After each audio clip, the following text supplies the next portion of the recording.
Baik, perkenalkan nama saya Putu Satyakumaropardana dengan NIM 1902612107. Pada pagi hari ini saya akan menjelaskan terkait tentang aspirin, terkait bagaimana profil dari aspirin sebagai salah satu bentuk dari COX inhibitor yang akan saya bahas secara menyeluruh. Dan ini merupakan bentuk ilustrasi dari aspirin itu sendiri.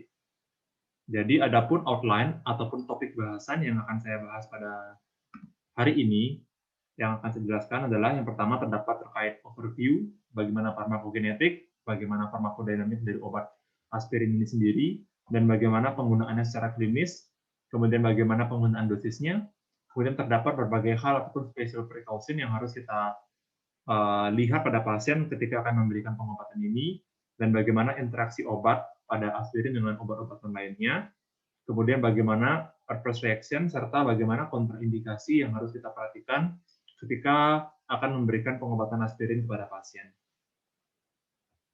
Jadi yang pertama akan saya bahas adalah terkait overview dari aspirin. Jadi aspirin ini merupakan salisilat dan bekerja dengan cara mengurangi substance ataupun senyawa yang mengakibatkan ada dua hal, pain, fever, yang terdapat pada tubuh. Selain itu, aspirin juga berfungsi untuk menekan ataupun mengurangi substance yang berperan dalam proses inflamasi pada tubuh. Kemudian, selain itu, penggunaan dari aspirin ini sendiri dapat juga digunakan untuk menangani keluhan pasien seperti keluhan nyeri, mengurangi demam, ataupun juga proses inflamasi, dan ternyata aspirin ini juga berperan dalam fungsi sirkulasi dan fungsi kardiologi pada pasien, di mana aspirin ini rutin ataupun lumrah digunakan untuk mencegah adanya heart attacks, pada bidang neurologi juga bisa mencegah untuk adanya stroke, dan juga menangani adanya chest pain ataupun angina dalam bidang kardiologi. Kemudian, aspirin ini juga merupakan salah satu bentuk klasifikasi dari NSAID yang bersifat non-spesifik COX inhibitor, di mana aspirin ini sendiri tersedia dalam berbagai dosis dan bentuk, seperti tablet, extended release formulation, dan juga bentuk-bentuk lainnya. Dan aspirin ini juga tergolong dalam suatu bentuk acetylated carboxylic acids, dan itu merupakan overview sekilas mengenai aspirin pada pengobatannya kepada pasien. Kemudian di sini saya akan menjelaskan terkait bagaimana farmakokinetik dari aspirin ini sendiri. Di mana ketika berbicara mengenai farmakokinetik, di sini kita menggunakan prinsip ADME yang terdiri dari absorption, bagaimana aspirin ini akan terabsorpsi dalam tubuh sehingga mampu memberikan efek. Kemudian yang kedua adalah D, distribution, bagaimanakah pola ataupun mekanisme distribusi dari aspirin ini sehingga mampu memberikan efek pada tubuh. Kemudian M adalah metabolisme, bagaimana obat dari aspirin ini di metabolisme dalam tubuh. Kemudian E adalah expression, di mana nantinya ketika akan masuk ke dalam tubuh, maka obat ini juga harus akan diabsorpsi dengan tingkat yang sudah diatur dalam tubuh sehingga tidak memberikan efek yang berlebihan ataupun efek yang berkurangan pada tubuh itu sendiri.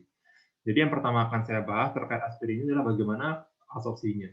Jadi absorpsi dari aspirin ini berdasarkan literatur dikatakan akan diserap dan diabsorpsi sebagian besar di gastrointestinal tract, kemudian juga terdapat melalui kulit, di mana aspirin ini sendiri akan terhidrolisis secara parsial oleh esterase dari salisilat itu sendiri ketika proses penyerapan dari GI tract ini berlangsung.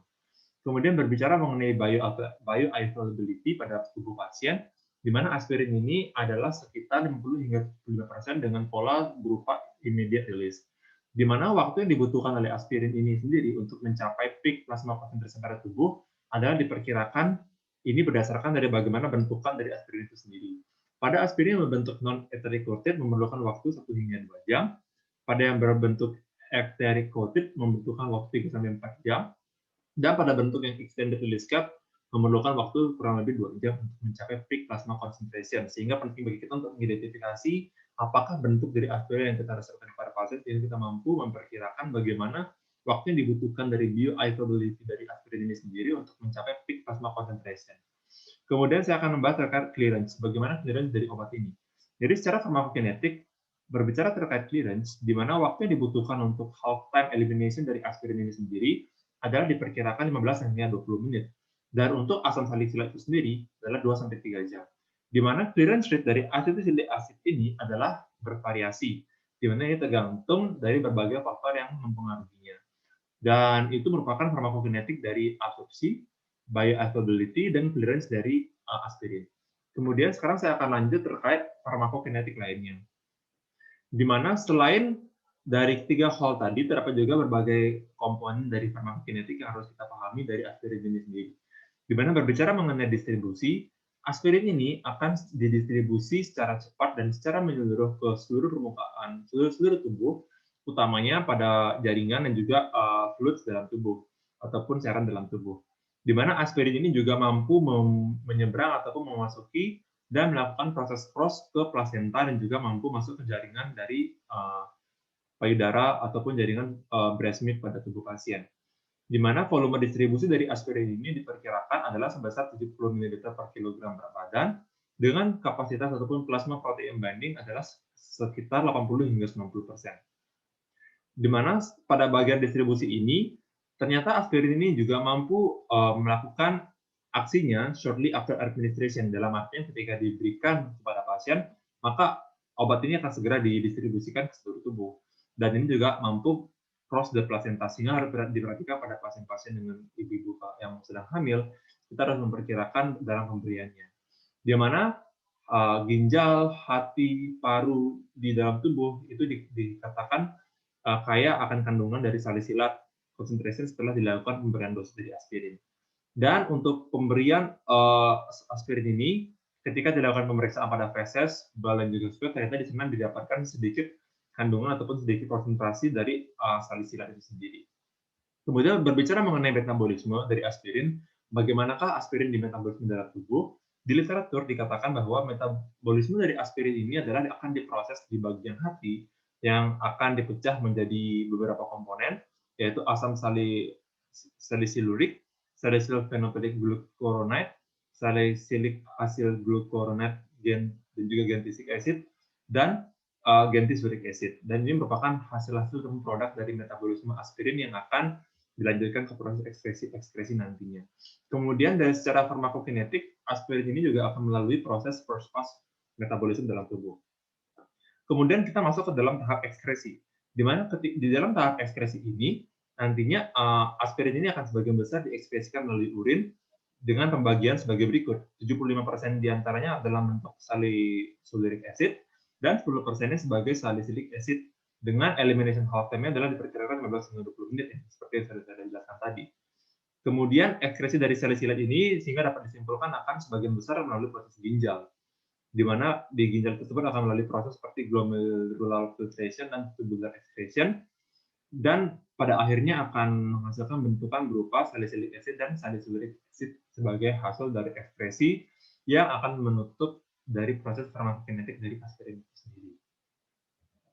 Kemudian setelah berbicara mengenai farmakokinetik, kemudian sekarang saya akan membahas bagaimana terkait farmakodinamik dari aspirin ini sendiri.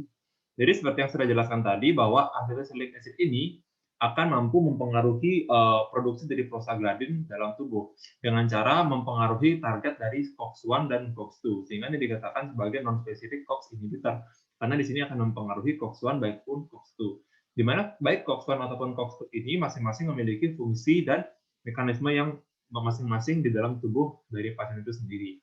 Sekarang saya akan membahas mengenai prostaglandin. Ternyata berdasarkan literatur dikatakan bahwa prostaglandin ini mampu meningkatkan sensitivitas dari reseptor nyeri dan senyawa-senyawa seperti histaminin dan bradikinin. Di mana histamin dan bradikinin ini dan adanya peningkatan dari sensitivitas reseptor nyeri pada pasien, di sini akan mampu mempengaruhi produksi dan rasa nyeri pada pasien. Sehingga dengan adanya hambatan ataupun adanya intervensi dari aspirin terhadap produksi dan pelepasan dari prostaglandin dalam proses inflamasi, maka di sini akan mampu mengurangi adanya sensasi nyeri ataupun gejala dari nyeri kepada pasien dikarenakan adanya hambatan ataupun gangguan dari action pain pada tubuh pasien itu sendiri melalui hambatan reseptor maupun hambatan dari pelepasan produksi dari senyawa-senyawa yang mengakibatkan nyeri tersebut. Kemudian adapun COX-1 dan COX-2 ini juga memiliki fungsinya masing-masing, di mana COX-1 ini umumnya ditemui pada organ-organ tubuh pasien seperti pada mukosa ginjal, pada bagian hati, dan COX-2 ini juga berfungsi dalam pembentukan platelet. Di mana COX-2 ini bersifat lebih sensitif, dia akan ditemui pada jaringan-jaringan yang sedang mengalami inflamasi dan akan menghasilkan suatu respon nyeri. Kemudian Selain itu, ternyata aspirin ataupun asetilsalicic acid ini juga dikatakan sebagai antipiretik agent. Karena di sini asetilsalicylic acid ini mampu mempengaruhi dan memberikan intervensi terhadap produksi prostaglandin E1 pada bagian otak, di mana prostaglandin E1 ini berperan dalam proses demam pada tubuh pasien. Sehingga dengan adanya pengaruh terhadap prostaglandin E1 ini dikatakan juga asetilsalicylic acid ini juga sebagai antipiretik karena mekanismenya yang mampu mempengaruhi temperatur tubuh pada pasien itu sendiri. Dan ini merupakan gambar ilustrasi terkait bagaimana efek dari nyeri yang mampu dipengaruhi oleh pemberian aspirin pada pasien.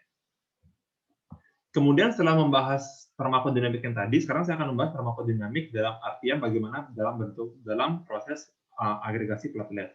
Di mana aspirin juga dikatakan memiliki efek terhadap pembentukan platelet aggregation. Di mana hambatan dari agregasi platelet oleh aspirin ini diakibatkan oleh adanya intervensi aspirin terhadap tromboksan A2 di platelet yang diakibatkan oleh adanya hambatan di COX-1. Di mana tromboksan A2 ini berperan penting, trombosan A2 ini merupakan satu lemak yang penting yang berperan dalam proses platelet agregasi, di mana agregasi platelet ini mampu mengakibatkan adanya pembentukan clot yang merupakan faktor risiko dari adanya heart attack ataupun stroke pada pasien di kemudian hari. Dan ini merupakan salah satu bentuk ilustrasi dari bagaimana proses agregasi platelet yang melibatkan tromboksan A2, dan di sini bagaimana aspirin mampu memberikan efek terhadap tromboksan A2 sehingga nantinya akan mampu mempengaruhi bagaimana perkembangan dari clot tersebut yang akan mampu mencegah adanya clot formation yang akan mampu mengurangi future risk ataupun faktor risiko dari adanya pembentukan clot yang mampu mengakibatkan adanya heart attack ataupun stroke pada pasien di kemudian hari. Kemudian sekarang setelah membahas dua farmakodinamik tadi, di sini sangat dapat disimpulkan dari bagaimana mekanisme of action dari aspirin itu sendiri. Sehingga dapat disimpulkan bahwa asetilsalicylic acid ini mampu memblok sintesis dari prostaglandin, dan dapat disimpulkan juga aspirin merupakan non-selektif karena dia ataupun aspirin itu sendiri mampu memblok COX-1 dan COX-2 enzim, di mana hambatan dari COX-1 ini akan mengakibatkan adanya hambatan dari platelet aggregation sekitar 7-10 hari. Dan ini juga merupakan gambar ataupun ilustrasi dari bagaimana fungsi dan peranan COX-1 dan COX-2 dan bagaimana proses yang akan ditimbulkan apabila aspirin ini mampu memblok COX-1 dan COX-2, sehingga proses inilah yang akan timbul pada tubuh pasien itu sendiri. Kemudian setelah memahami terkait farmakokinetik, farmakodinamik, dan bagaimana mekanisme of action dari aspirin itu sendiri, sekarang saya akan membahas terkait bagaimana pemberian dosis pada pasien agar dosisnya tepat sesuai indikasi pada pasien tersebut. Jadi berdasarkan literatur yang saya baca dari MIMS, dikatakan bahwa untuk dewasa, ternyata aspirin ini mampu diberikan kepada pasien dengan berbagai indikasi, seperti demam, adanya penyakit rematik, adanya angina pectoris, adanya untuk cardiovascular event, dan mild moderate pain. Jadi untuk pasien-pasien dengan demam, diberikan dosis inisial seperti 300 hingga 900 mg yang dapat diulangi 4-6 jam. Kemudian untuk pasien dengan rematik dengan dosis 8 gram daily, pada pasien dengan angina pectoris ataupun myocardial infarction dan acute ischemic stroke dapat diberikan loading dos dengan dosis 150 hingga 300 mg. Untuk pasien-pasien dengan cardiovascular event dapat diberikan profilaksis aspirin dengan dosis 75 hingga 150 mg satu kali sehari. Dan untuk pasien-pasien dengan mild to moderate pain dan juga apabila ada demam dapat digunakan apakah dalam bentuk oral, dalam bentuk suppository dengan dosis 450 hingga 100 mg tiap 4 jam perhariannya. Kemudian ini juga lebih detailnya terkait apakah akan diberikan oral atau apakah akan diberikan secara rektal yang dapat dilihat pada slide untuk memperjelas penjelasan yang tadi yang sudah saya jelaskan. Kemudian ketika sudah berbicara mengenai dosisnya, sekarang kita harus perhatikan kapankah kita memberikan ini kepada pasien. Jadi berdasarkan literatur yang saya baca, aspirin ini sendiri dapat digunakan dalam berbagai bidang klinis dan situasi klinis pada pasien, di mana aspirin ini umumnya digunakan sebagai analgesik, dapat juga diberikan sebagai antipiretik, dan dapat juga diberikan sebagai antiplatelet drug. Di mana masing-masing dari indikasi ini tentu akan memiliki dosis yang berbeda-beda. Jika kita ingin menggunakan sebagai analgesik, maka kita harus menyesuaikan dosis analgesik untuk aspirin pada pasien. Apabila kita ingin menggunakan sebagai antipiretik dan antiplatelet, maka terdapat juga hal-hal yang harus kita perhatikan ketika akan memberikan pengobatan ini kepada pasien. Kemudian Penting juga bagi kita sebagai klinisi untuk mengetahui bagaimana interaksi obat aspirin dengan obat-obatan lainnya. Jadi berdasarkan literatur saya baca, ternyata aspirin ini juga memiliki berbagai macam interaksi dengan pengobatan-pengobatan yang mungkin sedang dijalani oleh pasien. Di mana contohnya adalah akarbos, di mana ini merupakan risiko dari interaksinya, di mana jika diberikan acetylsalicylic acid dikombinasikan dengan akarbos, maka di sini akan meningkatkan risiko dari adanya hipoglikemia pada pasien. Dan bisa dilihat pada slide sendiri untuk memahami secara detail bagaimana interaksi obat dari aspirin dengan pengobatan lainnya. Dan ini juga contoh lainnya dari literatur yang saya dapatkan, dikatakan juga aspirin juga memiliki berbagai interaksi dengan pengobatan-pengobatan. Sebagai contoh, dengan asiklovir, di mana asiklovir ini mampu mengurangi laju ekskresi sebagai proses dari farmakokinetik dari aspirin yang akan mengakibatkan kadar aspirin ini tinggi dalam serum darah pasien tersebut. Sehingga harus diperhatikan dan kita penting untuk melakukan history taking dan juga analisis yang mendetail pada pasien untuk mengetahui bagaimana riwayat pengobatan pada pasien itu sendiri sebelum kita akan melakukan pemberian aspirin pada pasien. Kemudian ternyata selain juga interaksi pada obat-obatan, aspirin ini juga memiliki interaksi-interaksi dengan makanan atau minuman yang sedang dikonsumsi oleh pasien. Sehingga penting untuk kita melakukan edukasi kepada pasien untuk mencegah adanya hal-hal yang tidak diinginkan. Jadi yang pertama, kita harus mengedukasi pasien untuk menghindari mengonsumsi alkohol, karena ketika mengonsumsi alkohol dan pemberian aspirin ini akan mampu meningkatkan risiko adanya gastrointestinal bleeding ketika pasien sedang dalam terapi dari aspirin itu sendiri. Dan yang kedua, hindari penggunaan ataupun konsumsi obat-obatan ataupun suplemen ataupun herbal yang memiliki efek antikoagulan ataupun antiplatelet. Dan yang ketiga, disarankan pasien untuk mengonsumsi aspirin ini setelah mengonsumsi makanan, karena ini dapat mengurangi adanya iritasi yang berlebihan pada gastrointestinal, dan juga disarankan untuk pasien mengonsumsi aspirin dengan segelas air untuk mengonsumsinya dengan menggunakan air ketika akan melakukan pemberian aspirin kepada pasien. Kemudian sekarang saya akan membahas terkait kontraindikasi kapankah kita tidak boleh memberikan aspirin kepada pasien dan kita harus benar-benar perhatikan secara komprehensif. Jadi yang pertama adalah pasien-pasien dengan gangguan ginjal, kemudian pasien-pasien dengan gangguan hati, kemudian pasien-pasien yang sedang memiliki hipersensitivitas terhadap aspirin dan NSAID lainnya, kemudian pasien-pasien yang sedang memiliki riwayat peptic ulcer, hemorrhagic disease, dan gangguan koagulasi seperti hemofilia ataupun thrombocytopenia dan juga penyakit gout. Kemudian pasien-pasien dengan gangguan hepatik dan renal impairment, dan juga pasien-pasien dengan pregnancy, karena seperti yang sudah dijelaskan tadi bahwa aspirin ini mampu cross the placenta, sehingga kita harus benar-benar perhatikan.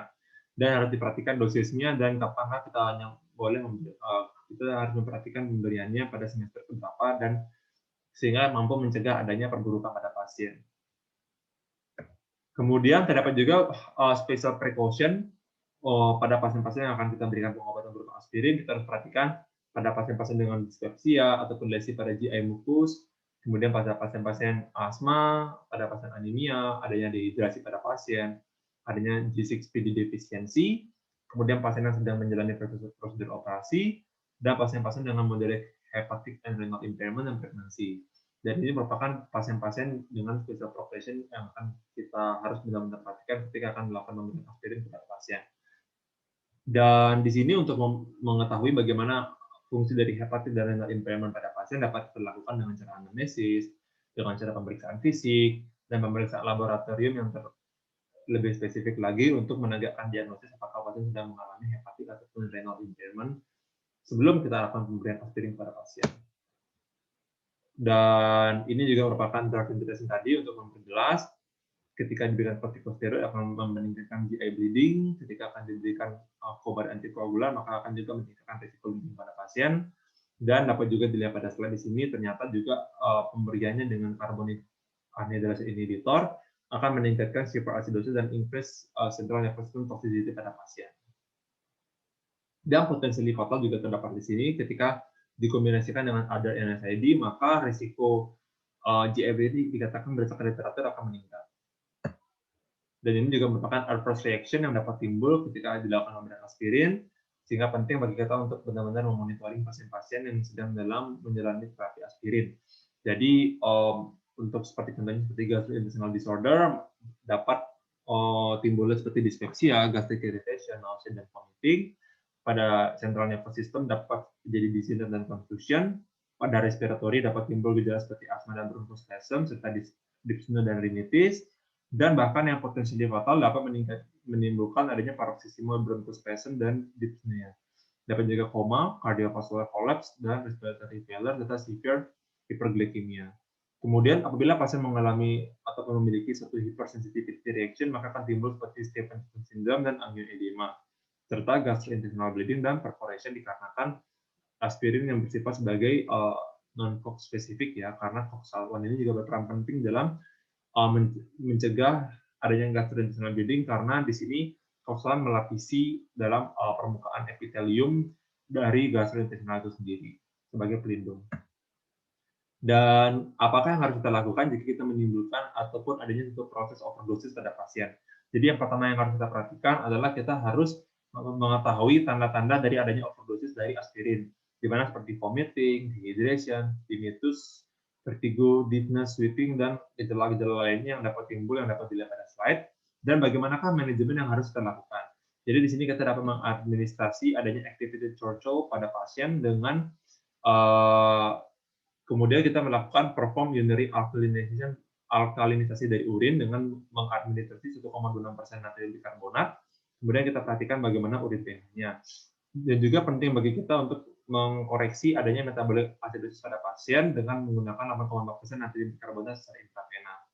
Dan apabila terdapat adanya severe poisoning, di mana ditemukan plasma konsentrasinya lebih dari 700, maka hemodialisis pada pasien dapat dipertimbangkan sebagai alternatif dari terapi untuk mengatasi adanya overdosis pada pasien itu sendiri. Baik, ini merupakan referensi yang saya gunakan. Baik, sekian dan terima kasih untuk presentasi saya terkait pengobatan dari aspirin sebagai salah satu dari NSAID. Dan saya mohon maaf dan mohon masukan dari dokter jika terdapat adanya kekurangan atau kesalahan dalam penyampaian. Baik, sekian dan terima kasih. Om Santi, Santi, Santi. Terima kasih.